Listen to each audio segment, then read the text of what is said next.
오늘은 2년 넘게 미루고 미뤘던 피규어 장식장을 청소합니다.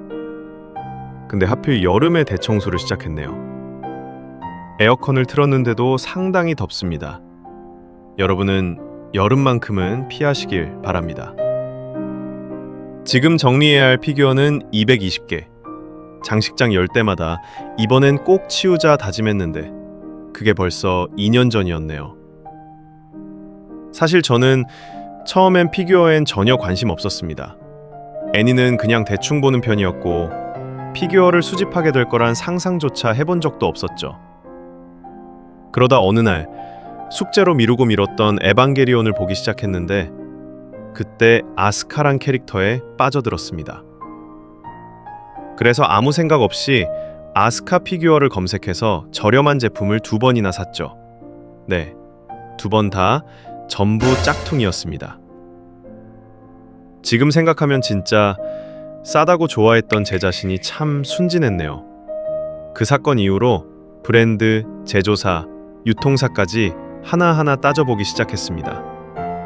혹시 지금 피규어 입문하시는 분들 계시다면 제가 올렸던 영상 꼭 봐주세요.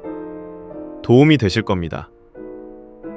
아무튼 에반게리온 아스카를 시점으로 모으기 시작하다가 평소에 관심 많던 페이트 시리즈까지 모으게 됐고 이제는 다른 분야까지 넓히다 보니 어느새 여기까지 와버렸네요. 그리고 피규어는 웬만하면 장식장에 보관하시는 게 좋습니다. 관리가 조금 소홀해도 장식장 안에 있으면 먼지는 덜 걱정되거든요. 반면 개방형으로 전시하시는 분들은 그만큼 더 자주 관리를 해주셔야 합니다. 하루 만에 청소를 다 하긴 힘들어서 이틀에 나눠서 했더니 대략 5시간 정도 걸렸네요. 다음엔 주기적으로 나눠서 청소를 해줘야겠습니다. 그리고 레진 피규어는 웬만하면 사지 마세요. 보관하기 까다롭고 파손의 위험이 너무 높아서 비추천드립니다.